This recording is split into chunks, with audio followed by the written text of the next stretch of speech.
जय हिंद दोस्तों, मैं रज़ा आपका स्वागत करता हूं अपना चैनल रज़ा एकेडमी पर। मैं आशा और उम्मीद करता हूं कि आप सभी अच्छे होंगे, स्वस्थ होंगे, मस्त होंगे तथा पढ़ाई तो एकदम ज़बरदस्त तरीके से कर रहे होंगे। तो जैसा कि आप लोग जानते हैं, आज के इस वीडियो में हम क्लास 12th के हिंदी पर चर्चा करने वाले हैं कि आखिर हमारा क्लास 12th का हिंदी का सिलेबस क्या है और हम उस सिलेबस में क्या क्या पढ़ेंगे। ठीक है, तो इन सभी बिंदुओं पर आज के इस वीडियो में हम चर्चा करने वाले हैं। यह वीडियो ज़्यादा बड़ा नहीं, करीब 12 से 15 मिनट का होगा और इसी वीडियो में हम सभी चीज़ों को, हमारा जो क्लास 12 से हिंदी से संबंधित जितने भी सिलेबस से संबंधित महत्वपूर्ण तत्व होंगे, उन सभी तत्वों पर हम आज के इस वीडियो में बात कर लेंगे। अगर आप आज के इस वीडियो को देख लेते हैं ना, तो आप कक्षा 12th में अच्छे नंबर प्राप्त करेंगे, क्योंकि आज के इस वीडियो में मैं आपको ये बताऊंगा कि हमारा जो क्लास 12th का हिंदी का सिलेबस है वह क्या है, हमें उसमें क्या क्या पढ़ना है और कैसे पढ़ना है तथा कहाँ से कितने नंबर आते हैं। तो आप हमारे साथ बने रहिए। अगर आप लोग वीडियो को क्लिक कर चुके हैं तो वीडियो को और अंतिम समय तक देखिएगा, और अगर वीडियो अच्छी लगी तो वीडियो को लाइक करना ना भूलिए तथा चैनल को सब्सक्राइब जरूर से ज़रूर कर लीजिए, क्योंकि यहाँ पर क्लास 6 to 12 सभी विषयों का अध्यापन का प्रयास किया जा रहा है हमारे टीम द्वारा। ठीक है, तो अब हम समझने का प्रयास करते हैं कि हमारा जो क्लास 12th का हिंदी है, ठीक है, तो अगर आप या ले साइंस, ठीक है, या आप ले साइंस, चाहे ले आप आर्ट्स, ठीक है, और या ले आप कॉमर्स, चाहे आप कुछ भी ले रहे हैं ना, तो आपको जो हिंदी है एक ही पढ़ना है। चाहे वो साइंस वाला हो, चाहे वो आर्ट्स वाला हो, चाहे वो कॉमर्स वाला हो, तीनों को जो हिंदी पढ़ना है ना वो एक ही पढ़ना है, जिसका नाम मैं आपको आगे बताऊंगा कि वह कौन सा हिंदी पढ़ना है, उसके कितने पार्ट हैं और कैसे आप उस चीज़ को पढ़ेंगे। ठीक है, तो पहले आप ये समझ लीजिए कि चाहे आप लिए हैं साइंस, चाहे लिए हैं आर्ट्स या चाहे लिए हैं कॉमर्स, आप इनमें से किसी भी विषय को लिए हुए हैं ना, तो आपको पढ़ना होगा हिंदी एक ही। ठीक है, अब हम बढ़ते हैं आगे और कुछ अन्य चीज़ों पर चर्चा करने वाले हैं। जैसा कि आप लोगों के मन में डाउट होगा, ठीक है, क्या डाउट होगा कि सर हमारा जो 12th का हिंदी है क्या किताब एक ही है? ऐसे कई डाउट होते हैं, समझिए। हाँ, तो देखो, जो किताब है ना वह एक ही है। क्या किताब एक ही है? अच्छा, और सर क्या पढ़ना है? देखो, तो तुम्हारा 12th का हिंदी है, उसमें किताब एक ही दिया हुआ है, और जो तुम्हें पढ़ना है ना, किताब के साथ तुम्हें पढ़ना है व्याकरण। क्या पढ़ना है? किताब के साथ तुम्हें पढ़ना है व्याकरण। बस दो चीज़ें पढ़ना है आपको। किताब एक दिया हुआ है और जो व्याकरण दिया हुआ है वो जो सामान्य व्याकरण आप कक्षा 10th में पढ़े होंगे, अगर नहीं पढ़े होंगे तो अब आप पढ़ लीजिए, समझे। बहुत समान लेवल से हम व्याकरण को भी शुरुआत करेंगे। फिलहाल बढ़ते हैं आगे और अन्य चीज़ों की शुरुआत करते हैं। ठीक है, यहाँ पर काफ़ी विस्तृत रूप से और काफ़ी अच्छे ढंग से मैंने यहाँ पर लिखा हुआ है क्लास 12th का हिंदी का सिलेबस, जिसे हिंदी में पाठ्यक्रम कहते हैं। देखो, यहाँ पर आपको एक पढ़ना है किताब और दूसरा पढ़ना है व्याकरण। किताब से जो प्रश्न आते हैं ना, आप जब 12th के हिंदी बोर्ड परीक्षा में बैठेंगे तो जो किताब से प्रश्न पत्र आएंगे वो 50% आएंगे। कितने? 45%, 45%। और व्याकरण से जो प्रश्न आएंगे ना वो 55% यानी 55% आपके ये जो प्रश्न आएंगे वो व्याकरण से आएंगे। यानी आपको दोनों को ही पढ़ना बहुत ही ज़्यादा ज़रूरी है। आप ये नहीं कि ज़्यादा आप अगर व्याकरण पढ़ रहे हैं तो ये, आपको दोनों को बैलेंस बना के पढ़ना है, जो कि हम बैलेंस बना के, हमारे साथ अगर आप बने रहेंगे तो हम बैलेंस बना के चलेंगे और हिंदी तथा व्याकरण दोनों को काफ़ी अच्छे तरीके से पढ़ाने का प्रयास हम लोग और हमारी टीम करेगी। ठीक है, तो आप लोग ये चीज़ को समझ लीजिए कि आपको किताब भी पढ़ना है और व्याकरण भी पढ़ना है। देखो, व्याकरण की चर्चा हम किसी अलग सीरीज में कर लेंगे, क्योंकि व्याकरण एक अलग पाठ हो जाता है। ठीक है, क्योंकि व्याकरण अगर आप 10th में हो, 12th में, 11th में, आप आगे किसी भी मतलब कंपटीशन की भी तैयारी कर रहे हैं ना, तो ये जो व्याकरण है ना ये कोई खास बदलता नहीं है। ठीक है, अब संज्ञा है तो संज्ञा वही रहेगा, ये नहीं कि अगर आप 12th में संज्ञा को पढ़ रहे हैं तो वो अलग चीज़ होगा। इसलिए हम हमारा जो हिंदी व्याकरण है उसका एक अलग हम प्लेलिस्ट बनाएंगे। ठीक है, इस हिंदी व्याकरण का क्या करेंगे, अलग प्लेलिस्ट बनाएंगे और उसको काफ़ी अच्छे तरीके से पढ़ेंगे। अब आप एक ही बार पढ़िएगा और एक ही बार में पूरे नोट्स के साथ पढ़िएगा, फिर जीवन में कभी दोबारा आपको हिंदी व्याकरण पढ़ना ना पड़े। फिलहाल बढ़ते हैं आगे, और जो आगे हम चर्चा करेंगे मेनली वो अपने किताब पर करेंगे, जो हमारा 45 प्रश्न आएगा किताब से।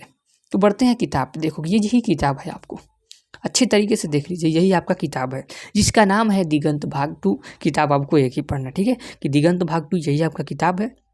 इसमें जो कुल पाठ है ना वो मैं आगे आपको समझाने का प्रयास कर रहा हूँ। अगर आप इस किताब को नहीं खरीदे तो प्लीज़ किताब को पढ़ लीजिए, क्योंकि यहाँ पर मैं कहानी आपको नहीं पढ़ाऊँगा, मैं इसके शॉर्ट नोट्स डायरेक्ट दूँगा, क्योंकि अब आपको समय नहीं बचा हुआ है।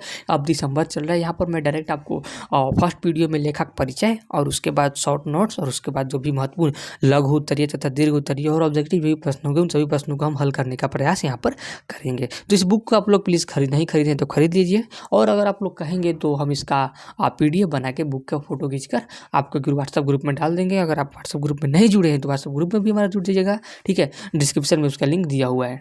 बढ़ते हैं आगे और चीज़ों को समझने का प्रयास करते हैं अपने किताब को, कि हमारा किताब है उस किताब में क्या क्या पढ़ना है। देखिए ये जो दिगंत भाग 2 है ना, इसे 3 भागों में बांट दिया गया है। कितने भागों में? 3 भागों में। सबसे पहला गद्य खंड, दूसरा काव्य खंड, तीसरा प्रतिपूर्ति। अगर आप किताब को पढ़े होंगे या समझे होंगे, पहले से कुछ भी जानते होंगे, तो प्लीज़ बताने का प्रयास कीजिए कि आप यहाँ से ये चीज़ को जानते थे। देखो आप यहाँ पर ये जो गद्य खंड है उसमें जो कुल पाठ की संख्या है वह है 13, काव्य खंड जिसमें कुल पाठ की संख्या है 13, प्रतिपूर्ति जिसमें कुल पाठ की संख्या जो है ये इसमें भी कितनी है, तो इसमें भी 13, इसमें 3 है, समझे। तो आपको कुल 13 13 26 3 29 होता है ना, तो 29 पाठ को पढ़ना है। काफ़ी अच्छे तरीके से हम इस पाठ को पढ़ाने का प्रयास करेंगे, ठीक है। तो आप इस चीज़ को समझ लीजिए कि आपको क्लास जो 12th का हिंदी है वह 3 भाग में बांट दिया गया है। सबसे पहला गद्य खंड, दूसरा काव्य खंड, तीसरा प्रतिपूर्ति। जो गद्य खंड में पाठों की संख्या है यह 13 है, काव्य खंड में 13 है, और जो प्रतिपूर्ति है इसमें भी कितने हैं, तो इसमें भी 13 है। तो शुरुआत हम गद्य खंड से करेंगे, उसके बाद काव्य खंड को करेंगे, उसके बाद प्रतिपूर्ति को हम पढ़ेंगे, और जो मैक्सिमम प्रश्न आते हैं ना वो यहाँ पर गद्य खंड से आते हैं, ठीक है। तो इसलिए आप कुछ पढ़े या ना पढ़े लेकिन गद्य खंड को जरूर पढ़िएगा, और गद्य खंड में भी आप किसी भी पाठ को पढ़िएगा तो उसका महत्वपूर्ण जो होता है वो होता है लेखक का जो परिचय होता है, लेखक परिचय। हमारा किसी भी अध्याय को पढ़ने से पहले हम सबसे पहले लेखक परिचय को ही पढ़ेंगे, क्योंकि यह सबसे महत्वपूर्ण होता है। अगर आप सिर्फ लेखक परिचय को ही आप पढ़ के जाते हैं तो आप 90% प्रश्नों को बना कर आ जाएंगे, क्योंकि मैक्सिमम प्रश्न जो आते हैं वो लेखक परिचय से ही आते हैं। बढ़ते हैं आगे और आगे की चीज़ों को समझने का प्रयास करते हैं। यहाँ पर आप हमारा जो गद्य खंड है उसके पाठ सूची को समझेंगे कि आखिर इस पाठ में कितने पाठ दिए हैं और उसका नाम क्या है, ठीक है। उसके बाद हम काव्य खंड को समझेंगे, उसके बाद प्रतिपूर्ति को समझेंगे, ठीक है। तो हमारे यहाँ पर जो गद्य खंड है ना, तो गद्य खंड का कुल 13 पाठ है, जैसा कि आप लोग देख रहे हैं। अब यहाँ पर जो पहला पाठ है जिसका नाम है बातचीत, क्या नाम है पहला पाठ का नाम है बातचीत। हाँ, अगर आप इसका नोट्स लेना चाहते हैं तो व्हाट्सएप ग्रुप में ज्वाइन हो जाइए, नहीं तो आप इसको वीडियो को पॉज करिए, यहाँ पर कॉपी में जरूर से जरूर नोट कर लीजिएगा, ठीक है। चाहे आप 25 वाले हो या 26 वाले हो, कोई भी हो, हिंदी समान रहता है, इसलिए आप इस चीज़ को अच्छे तरीके से समझिए। जो मैं समझाने का प्रयास कर रहा हूँ फुल अपने माइंड को यहाँ पर रखिए समझने में, ठीक है। सबसे पहला जो यहाँ पर अध्याय है जिसका नाम है बातचीत। हमारा जो दूसरा अध्याय है जिसका नाम है उसने कहा था। क्या? उसने कहा था। ये काफ़ी अध्याय महत्वपूर्ण है, मतलब काफ़ी ज़्यादा अगर आप इस चीज़ को समझिएगा। इस पाठ में समझाया गया कि किस तरीके से बातचीत किया जाता है, आखिर बातचीत करने का सही ढंग क्या है। मतलब ऐसे कई शब्दों पर टिप्पणियाँ की गई हैं, कई चीज़ों पर टिप्पणियाँ की गई है जो कि काफ़ी महत्वपूर्ण होता है आपके समझने और समझदारी बनाने के लिए। जो पाठ है ना काफ़ी ज़्यादा महत्वपूर्ण है, ठीक है। तो हमारा जो दूसरा पाठ है यह है उसने कहा था। तीसरा पाठ है संपूर्ण क्रांति। अभी इसके लेखक के मैं नहीं बता रहा हूँ, ठीक है। इसके लिए मैं एक सेपरेट वीडियो जो ट्रिक के आधार पर लेकर आऊँगा कि इन सभी गद्य खंड, काव्य खंड और प्रतिपूर्ति, इन सभी के अध्यायों के जो हमारे लेखक का नाम होगा उसको हम एक वीडियो में कवर कर लेंगे, और उसकी विधा क्या है। जैसे कि बातचीत है ना, यह जो विधा है यह एक निबंध है, ललित निबंध है। इसके जो लेखक है यह है बालकृष्ण भट्ट। तो यहाँ पर आप जो मेन जो समझना है ना वो नहीं समझना है, यहाँ पर मैं आपको ये समझा रहा हूँ कि सिर्फ इसमें पाठ कितने हैं, ठीक है। तो जो समझा रहा हूँ वो समझिए, अभी इसके लेखक पर मत जाइए, उसके लिए हम एक अलग से सेपरेट वीडियो लेकर आ जाएंगे आपके कॉमेंट के आधार पर, ठीक है। तो हमारा जो तीसरा है यह है संपूर्ण क्रांति। चौथा जो पाठ है जिसका नाम है अर्धनारीश्वर। क्या? अर्धनारीश्वर। इसको याद कर लीजिए, क्योंकि किसी भी चीज़ को पढ़ने से पहले उसके अध्याय को आप लोग अगर समझ लेते हैं ना तो आगे पढ़ने में सहूलियतें होती हैं। उसके बाद हमारा जो 5वां चैप्टर है जिसका नाम है रोज। 6वां है एक लेख और एक पत्र, एक लेख और एक पत्र। 7वां है ओ सदनीरा। यहाँ पर जो हमारा 8वां पाठ है ना जिसका नाम है सिपाही की माँ। क्या नाम है? सिपाही की माँ नाम है।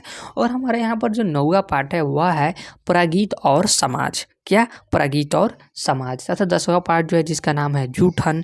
इन सभी पाठों को काफ़ी अच्छे तरीके से हम आगे पढ़ेंगे, ठीक है। हमारा जो 11वां पाठ है ना वो है हंसते हुए मेरा अकेलापन। अब बताइए इसमें क्या बताएगा? हंसते हुए मेरा अकेलापन। जो हमारा 12वां पाठ है ये भुगता किया गया। देखिए यहाँ पर मुझे कुछ दिक्कतें आ रही हैं। भुगतान किया गया यहाँ पर कुछ ऐसा पाठ नहीं है, यहाँ पर ये गलत है, ठीक है, ये नहीं है यहाँ पर, समझे। क्योंकि काफ़ी अच्छे तरीके से हिंदी को पढ़ने के बाद, समझे, यहाँ पर देखिए गलती मैंने किस तरीके से पकड़ लिया, क्योंकि मैंने हिंदी पर अपना कमांड बना हुआ है, समझे। ये जो भुगतान किया गया है ना, यहाँ पर ये नहीं होगा, बल्कि जो हमारा बढ़ावा पाठ है ना, उसका नाम है तिरिच। क्या नाम है इसका नाम है तिरिच। ठीक इसी तरीके से अगर आप हमारे साथ पढ़ते हैं तो आपका भी कमांड हिंदी पर वैसा ही बन जाएगा। क्योंकि देखिए भाई, यहाँ पर भी जो आपके बोर्ड परीक्षा होने वाले हैं ना, उसमें ये 100 नंबर का आता है, इसलिए इसको इग्नोर मत कीजिए। क्योंकि कई लोग क्या होते हैं ना कि अपना फिजिक्स केमिस्ट्री चाहे मैथ हो या बायो उसमें पढ़ते रहते हैं, लेकिन हिंदी और इंग्लिश पर ध्यान ही नहीं देते। अगर इंग्लिश पर भी देते हैं तो हिंदी पर ध्यान ही नहीं देते, कहते हैं कि भाई बोर्ड के अंतिम समय में पढ़ लेंगे। भाई पढ़ तो लेंगे लेकिन पढ़ते नहीं है, फिर वही होता है, रिजल्ट बिगड़ता है हिंदी के कारण सुनने में आता है, इंग्लिश के कारण। क्योंकि फिजिक्स केमिस्ट्री मैथ और जो भी बायो हो उसका तो आप कोचिंग धरे हुए होते हैं, लेकिन हिंदी जो होता है ना, हिंदी ऑनलाइन के डिपेंडेंट हो। लेकिन ठीक है, यहाँ पर आप फुल फोकस के साथ पढ़िए। जो पढ़ाया जा रहा है एक बार में समझ में ना आए तो दूसरे बार में समझिए। जैसे कि मैंने यहाँ पर अगर अपने पाठ सूची पर कमांड नहीं बनाया हुआ होता तो मैं क्या बता पाता कि यहाँ पर भुगतान किया गया, ये गलत है, यहाँ पर तिरिच होगा। देखो तो मैंने बनाया हुआ है, मैं बता पाया। इसलिए ठीक आप ऐसे ही पढ़ो, आप किसी भी चीज़ को इस तरीके से पढ़ो कि आपको ध्यान रहे कि नहीं यहाँ पर ये नहीं होगा, यहाँ पर ये होगा, तब आप समझेंगे कि नहीं आप पढ़े हैं। और अपने आप माँ बाप, अपने पेरेंट्स, आपका नाम रोशन करो, समझे। कहीं भी समाज में आप जाइए तो आपका नाम होगा कि नहीं भाई बच्चा बहुत ज़्यादा सेंसियर है, पढ़ा लिखा हुआ है, ठीक है। तो हमारा जो 13वां चैप्टर है जिसका नाम है शिक्षा, तो कुल इस 13 चैप्टरों को हमें क्या पढ़ना है, गद्यखंड के अंतर्गत पढ़ना है। उसके बाद आगे जो है वो हमारा काव्यखंड है। आगे देखते हैं काव्यखंड के अंतर्गत कितने पाठों को पढ़ना है। तो देखो यहाँ पर ये जो काव्यखंड है ना, काव्यखंड के अंतर्गत भी हमें कुल 13 पाठों को पढ़ना है, समझे। यहाँ पर इसके पाठ को हम देख लेते हैं। सबसे पहला जो पाठ यहाँ पर है कड़वक। क्या है सबसे पहला जो पाठ है जिसका नाम है कड़वक। दूसरा नाम है पद, तीसरा भी पद ही नाम है, ठीक है। और चौथा है यह है छप्पय, चौथा का नाम है छप्पय।